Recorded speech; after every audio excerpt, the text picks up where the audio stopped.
おそらく10年ぐらいで全部できますよ。そしたら実験炉と戦略炉だけ残して世界に CO2 は出さない、核の汚染はさせない、ものすごい立派な国になるじゃないですか。そのためにすごい産業が起きるじゃないですかね。ということが島田株の解決策でございます。解決策ナンバーワン。あと2つ解決策を言わなきゃいけないから、ちょっと違う、いいですか、少し。あと質問がね、じゃ農業。農業はね、TPP 反対の最大の問題ですね。でなぜかというと、日本はね、皆さん農業ってこんなイメージありませんか。日本は食料自給率が4位、ヨーロッパ7割、8割、安全保障が保てない。日本はどんどん高齢化して農業人口が減ってて、もう農業は先がない、お嫁さんも来ないというイメージでしょ。耕作の放棄地がたくさんできて、8% 耕作放棄地ですからね、もう害虫だらけですから。じゃあどうするんだ。これはね、全部農業マフィアの洗脳なんですよ。国民はきれいに洗脳されてます。農業マフィアって誰だ。三悪が組んでるんですよ。もう悪の三人組、なんだ、元自民党の農林族です。なぜかというと、戦後自民党が作られた時には農村票が少なくとも1500万票あったんです。ですからこれを票田ですね、もちろんお米じゃなくて票の田んぼとして確保する必要だったんですね。これでベトコン族っていうのが生まれました。新潟の桜田先生とかいう人たちですね、すごい人がいるわけですね。それで、それを支えたのが、小松川に動いたのが農水省です。農水省とベトコン族が自分のマシンに使っているのは農協です。ちなみに農協銀行は日本最大の民間銀行です。ということなんですね。これマフィアです。で、おそらくマフィアが一番望んでいることは、ものすごい予算を取りたいんですね。農業関係者に。ということなんですね。それで、こういうことを、じゃあ皆さんにね、これがどれほど嘘なのか申し上げましょう。食料自給率4割。これは定義は全部穀物です。米、麦、じゃがいも、その他。で、確かに4割はお米です。あとの6割は何だと思いますか。家畜の飼料なんですよ。これほとんど輸入です。ね。でそのおかげで日本は畜産物が自給率が7割いってるんです。これは農水省の発表は 17% なんです。とんでもない提供してるんですよ。外国から輸入した飼料で食べさせた家畜は日本産とは言わない。皆さんどう思いますか。ちょっとひどすぎませんかね。そして野菜は 100% です。果物は9割の自給率です。しかも、輸出競争力があります。青森のりんご、岡山のものがどのぐらいの値段で中国で売られているかを考えればですね、大変なものがあります。農業の総生産額は10兆円です。お米はいくらだと言いますか。2兆円しかないんですよ。あとは全部野菜、果物、畜産です。8兆円。じゃあ農家人口どうなっているかというと、農家人口は販売農家196万件、お米を作っている農家165万件、そのうち専業でやっている農家は30万件、兼業で細々とやっている人が135万件。さあ、これが何をやっているかをお伝えしましょう。この兼業で細々やっている方々の、所得はほとんどが100万以下です。それはだってデパートとか、JR の人とか高いですからね。でただ土地は手放さない、先祖代々の土地だとおっしゃってますが、そんなの嘘です。マッカーサー改革でたまたま手に入れただけの先祖代々の土地なんて日本の農村にはありませんから、入れ合い所はいいんですけどね、本当にひどいんですよ。それは認めましょう、庶民ですから。ただね、この人たちの総生産額は 5% に満たないんですよ。日本では1000万以上上げてる、大規模農家が17万個ありますが、この人たちだけで、企業も若干入ってますが、この人たちだけで、実は、全農業生産の6割です。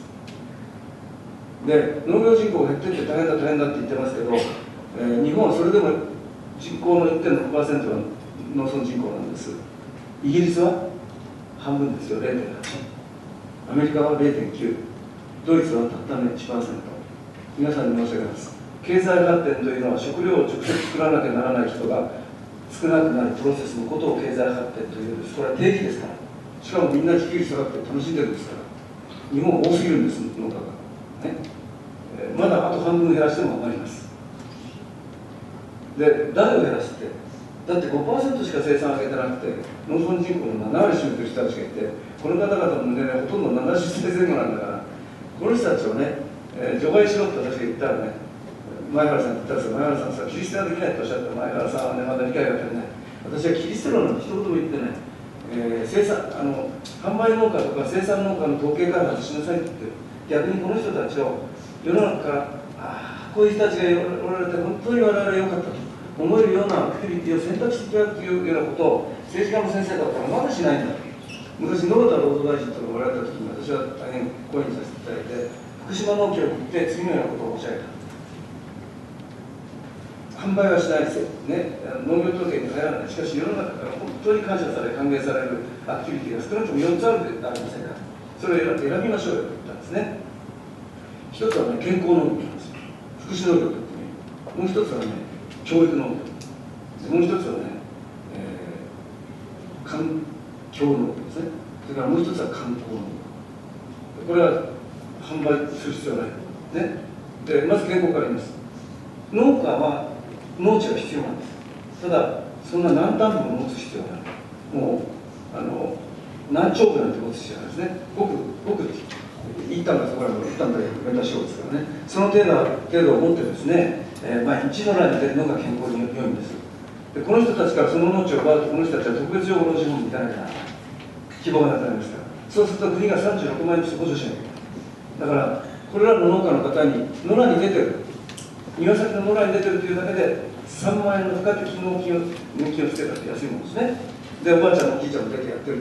ある時おばあちゃんの姿がね、で、トノル姿で向こうまで行ったらおばあちゃんが、横たわっておられる。これは何ていうかというと PPK というんです。ピンキンコロリというんです。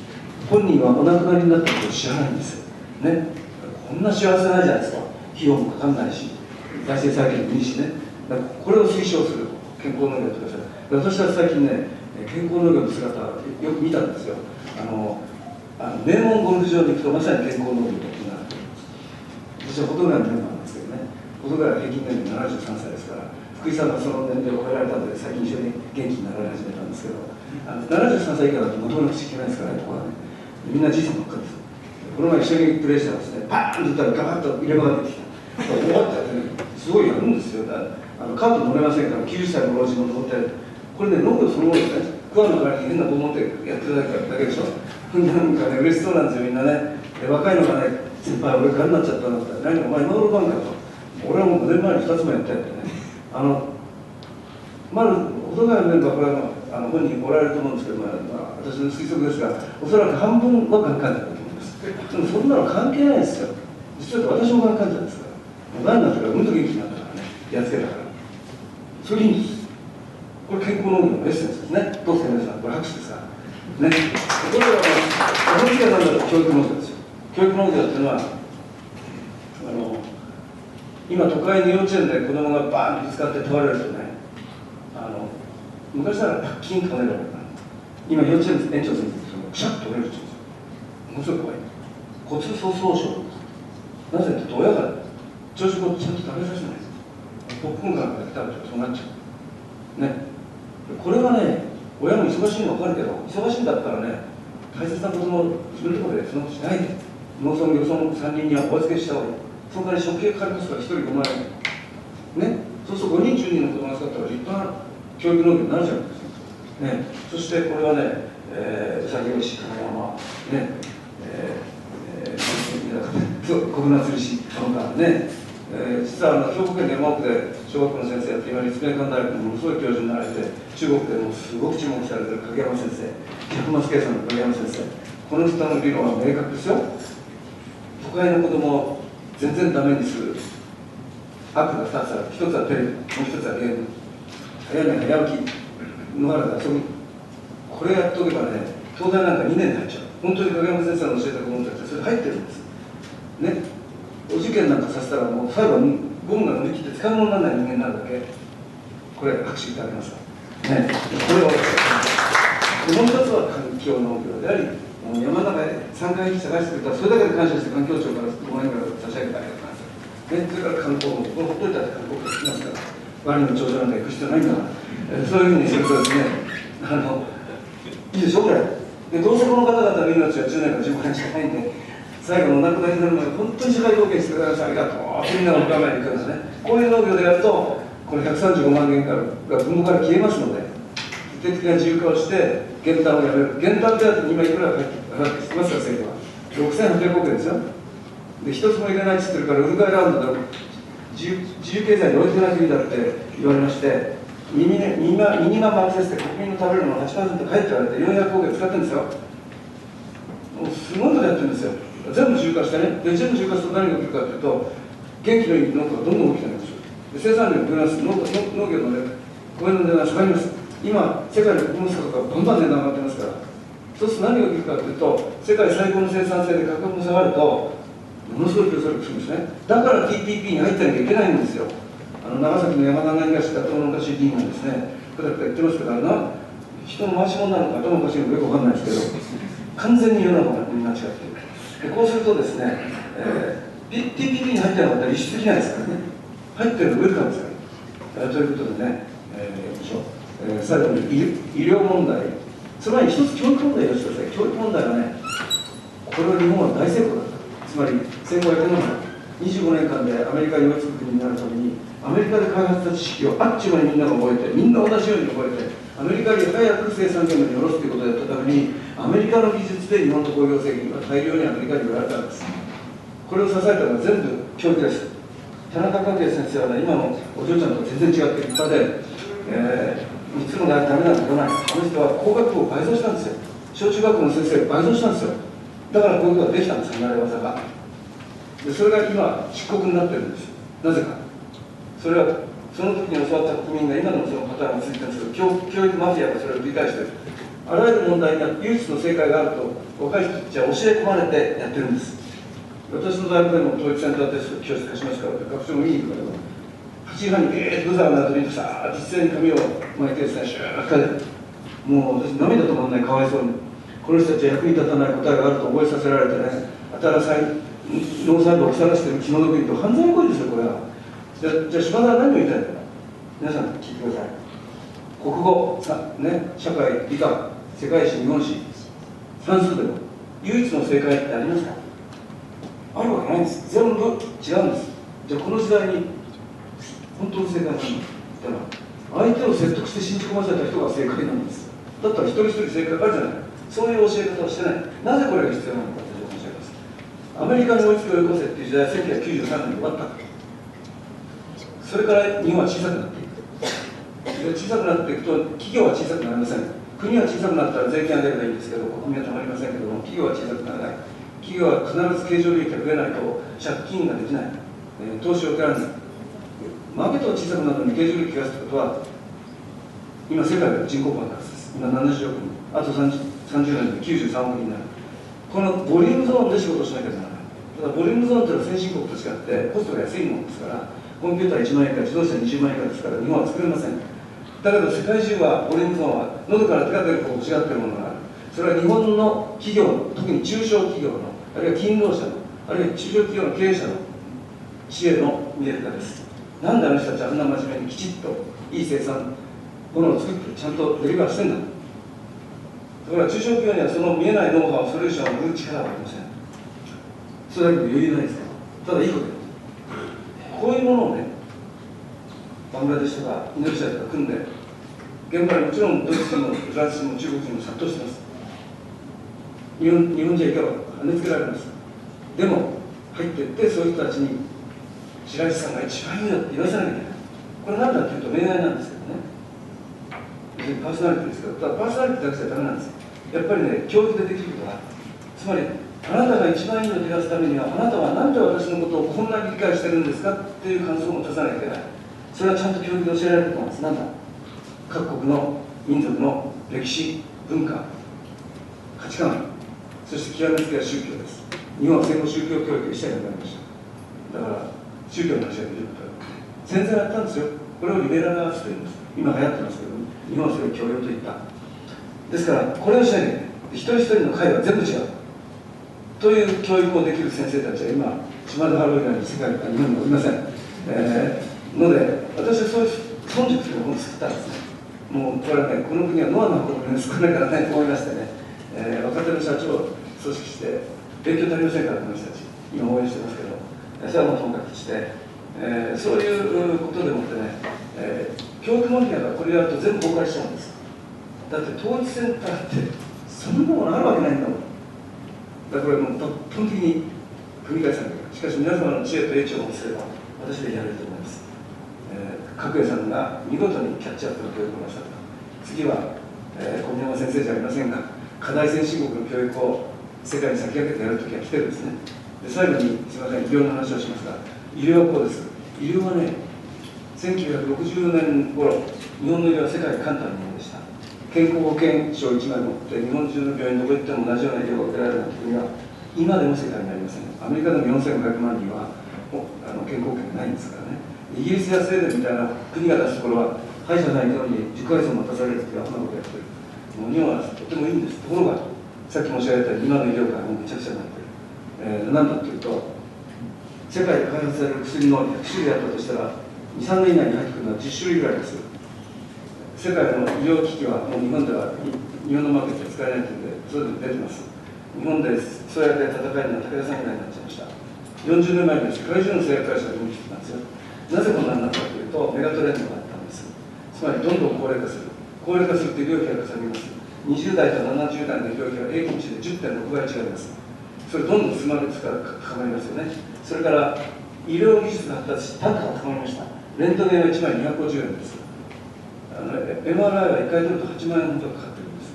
それをみんな要求するものですから高くなりますね。そして経済が低成長に入ってきてから国民の単税量がなくなった。だから医療保険が破綻します。それを関係者が非常に心配する。これ医療マフィアという人たちがいるんです。またマフィアですけど、主に、厚生労働省の関係者と、それから町の開業医ですね、医師会の方々がマフィアです。この方々権益を主張してですね。で、厚生省の方々は天下りもしたいし、予算は全部ですから、日本の医療のすべては公的医療です。36兆円もかかってますけど、98% ぐらい公的医療です。民間の医療保険はごくわずかしか入ってません。で、そういうことですから、当然、政府の人は心配します。今みたいにどんどん医療費重ねれば財政破綻になりますから。そこが問題なんです。なぜ医療費がかさんだら財政破綻なんだ。医療費がかさんだら最大の成長産業になるんだって考え方をどうして取れないんだ。でアメリカは私は決していい国だと思いません。4500万人の無保険ですから、そんなに届いてないんだけども、ただ学ぶべきことは一つあって、日本の医療費は36兆円ですから、アメリカの医療費は200兆円ですよ。GDP の 14%、日本は 8%。200兆円のうち150兆円は民間保険、民間医療なんです。自由診療なんです。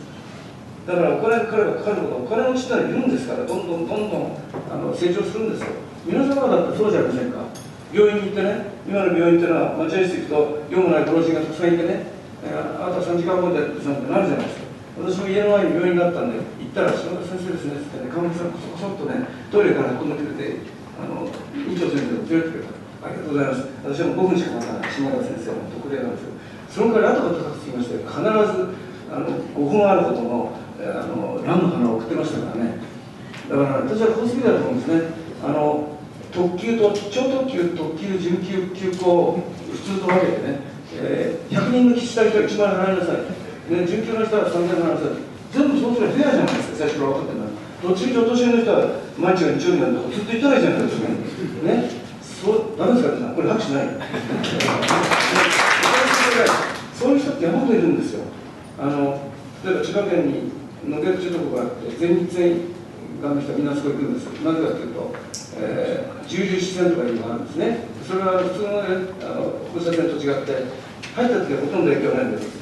16.4 センチとかの人はバーンと効果があるから、メスを使わない、治療と言われて、そんなところにね、前立腺ごとき行く必要ないのにみんな行くんです。誰が行くっていうと、中小級のおっさんたちです。なんだってこう言うんですよ、彼は。へい、ね、キャンナッツとウンナッツは違うんだよな、お前ってこう言うんですよ。キャンナッツとウンナッツは違うんだって。世の中ってほら、女性と男性って成り立ってるわけでしょ。それが基本じゃありませんから、世の中のね。ですから、それやっぱりそういう人たちは天気がいいから常に考えてる。やれない、つまり前立腺全部取られてるのはやれないんですから。だけど、放射線でそこだけだったら残ってるわけだから、やれると思ってるわけですよ。これをウィルナットって言うんですよ。でそのために一回診療を受けると350万取られるんだけど、松竹梅でまずはやってるわけよ、こいつら。ベンツの車で来て、そんなやつら1000万取ったっていいの。ね。この前私ね、ビル・ゲイツのね、パシフィック・ヘルス・サミットって地球上からがんをなくそうということに参加して、ノーベル賞の人たくさん来たって、ある人に言われました。日本人っていうのは、本当に高齢化して、本当に健康に感じて強いんですね。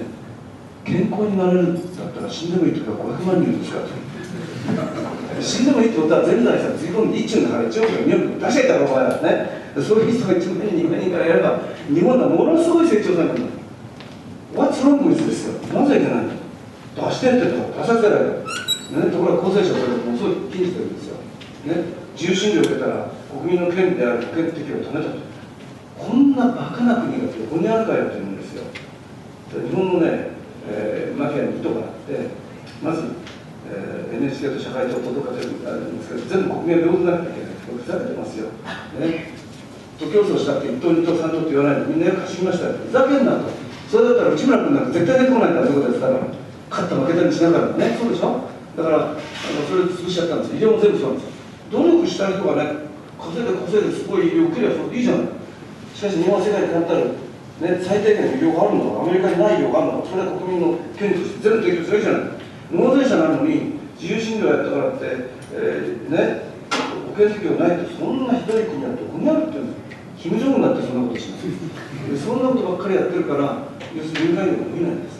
だからこんなになっちゃう。だから私の解決策は簡単で、もう混合診療なんでバーンとかやめて、納税者は全部、それから永遠に公的診療を受けられる。プラス自分の能力に合わせて松竹梅の特末を飛び出してどんどん入れなさいと。1億でも2億でも3億でも払えとお前らはね。どうせ相続税で取られるんだそんなやつらは。全部払っちまえと思うな。そうすればね、もう医療なんか大産業ですよ。どんどん成長します。問題ありますか？ないですよね。ということでね、日本は素晴らしい国になるということを申し上げました。どうもありがとうございます。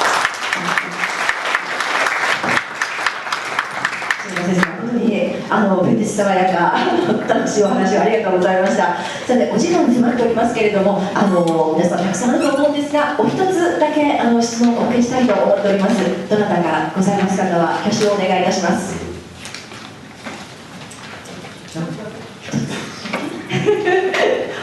お時間厳しい。はい。ただですね、もうたくさんお話しいただきましたので、もしかしたらもう十分お話しいただけたということかもしれませんけれども、いらっしゃいましたらお一人お受けいたしますが。ありがとうございます。嬉しいですね。はい。深くうなずいていらっしゃる方、大勢いらっしゃる。大先輩でいらっしゃる。じゃあお一つご指名ということでお願いできますでしょうか。よろしくお願いいたします。安倍さんでも大しても。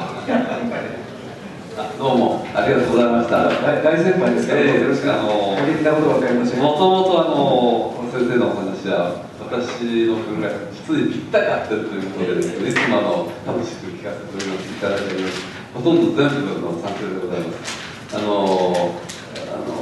特に農業はですね、私島根県の出身なもんですから、あの辺帰ってみますと本当に美しいんですよ、自然が。ですからそれをなんとか美しい自然を残したままで日本の農業を再生する方策を出してもらいたいと思っていたんですが、今のはどうも美しいままでできそうだなという感じがいたしますね。そういうことであれば彼らも少しは納得してくれるんじゃないかという気がいたしました。一つだけあったんですが、あんまりお話が素晴らしかったのでどれだったか忘れてしまいましたんですけども、最初の方でお座りになったのは、はい、あれですね、したがって日本はやっぱり財政再建はやらなきゃいかんと、そして消費税によってそれをサポートしなきゃいかん、ここは間違えちゃいけないということでしたね。ですからそういう意味におきましては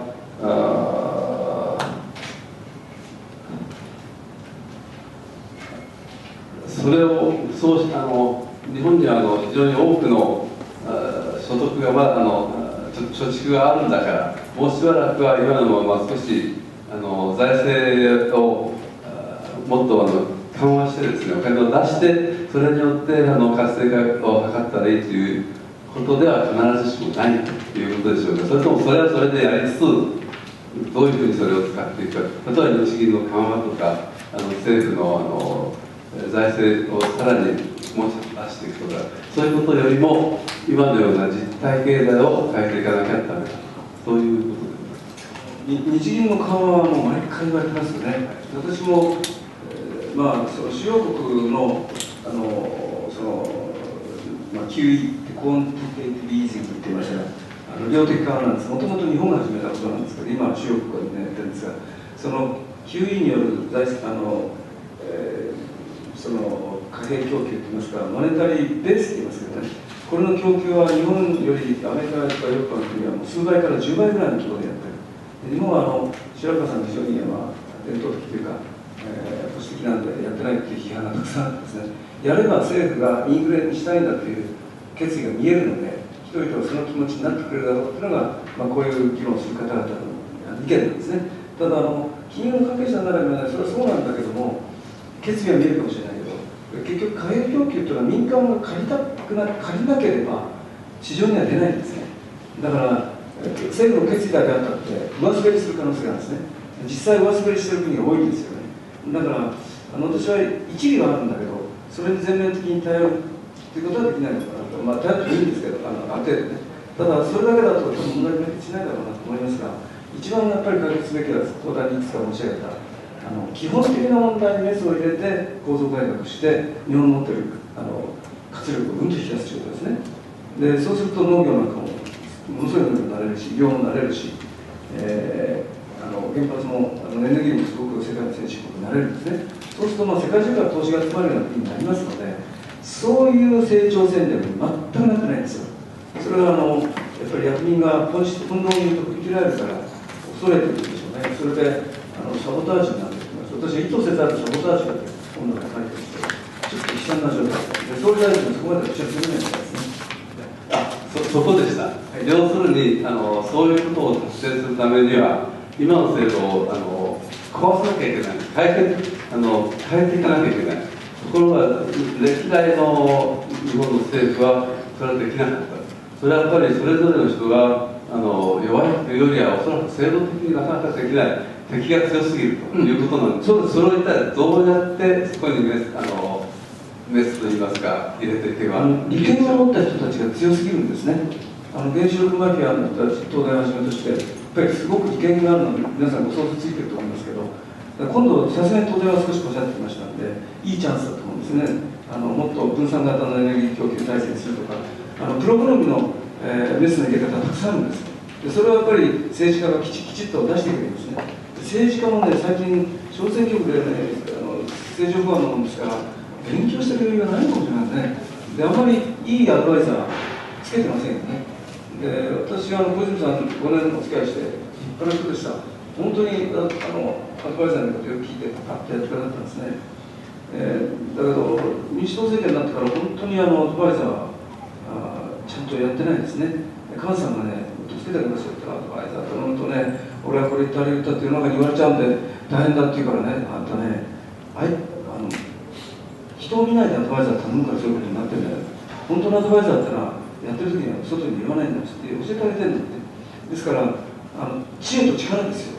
これはね、私できると思います。農業だってそうで135万人はそろそろ70超えるんですから、もうね辛いですよこの方だってね。それを世間から大切にされてちょっとずつ補助金がつくというようなことになるんですよって、そういう構想は前原さんと議論したけど全然彼知らなかった。だから、これから仕込み行ってきますけどね、というようなことを一歩一歩進めていきましょう。で医療も実は情報化といったのはアメリカはものすごい医療費が高いんです。だけどインターネットで全部情報がパッと伝わるようになっているので、何万件という医療のコストをですね、平均値がインターネットであっちまで出るようになっている。でそれ以上のコストを買ったら保険を下りないですね。だから病院が工夫してコストを下げる。でうんと下げて患者が治らなかったらアウトカム情報といって診療結果はやっぱり全部インターネットで押さえるんだ。そうするとお客さん来なかったらこれ見る。それが困るから最適点のところを収めるように作ってあるんです。で日本は一切インターネットでつながってないもんだからできないんですよ、それが。というようなことはね、韓国の大統領が4年でやっちゃった。日本だってインターネットを続けるぞと言える。それは何だって言ったら、8000人の13億枚の紙を読んでるはずになってるおばさんたちをいい声に移し替える、それでいいだけの話なんですよ。だからそんなに大きな抵抗じゃない。と思います。大丈夫と思います。ありがとうございました。この部屋の方々がですね、声を上げられたら、日本動くと思いますよ。ぜひ実政権の下でアドバイザーになっていただきたい。ありがとうございました。どうもありがとうございました。ありがとうございました。さあ、他にも皆様ご質問なさりたい方大勢いらっしゃると思うんですが、その方はですね、ぜひ先生が書かれましたこちらの方、通常1890円のところ本日1500円でございます。ぜひとも本日の復習の意味を込めましてですね、お手元に置いていただきたいと存じます。それではですね、本日柴田先生のファンでいらっしゃってどうしても花束をお渡ししたいという方がいらっしゃいます。どうぞ花束をお渡しいただきたいと思います。また本日素晴らしいご講演いただきまして誠にありがとうございました。それではお願いいたします。ありがとうございました。さあ、それでは皆様お時間あるとは存じますけれども、ぜひですねお名刺交換記念にぜひともしていただきたいと存じますので。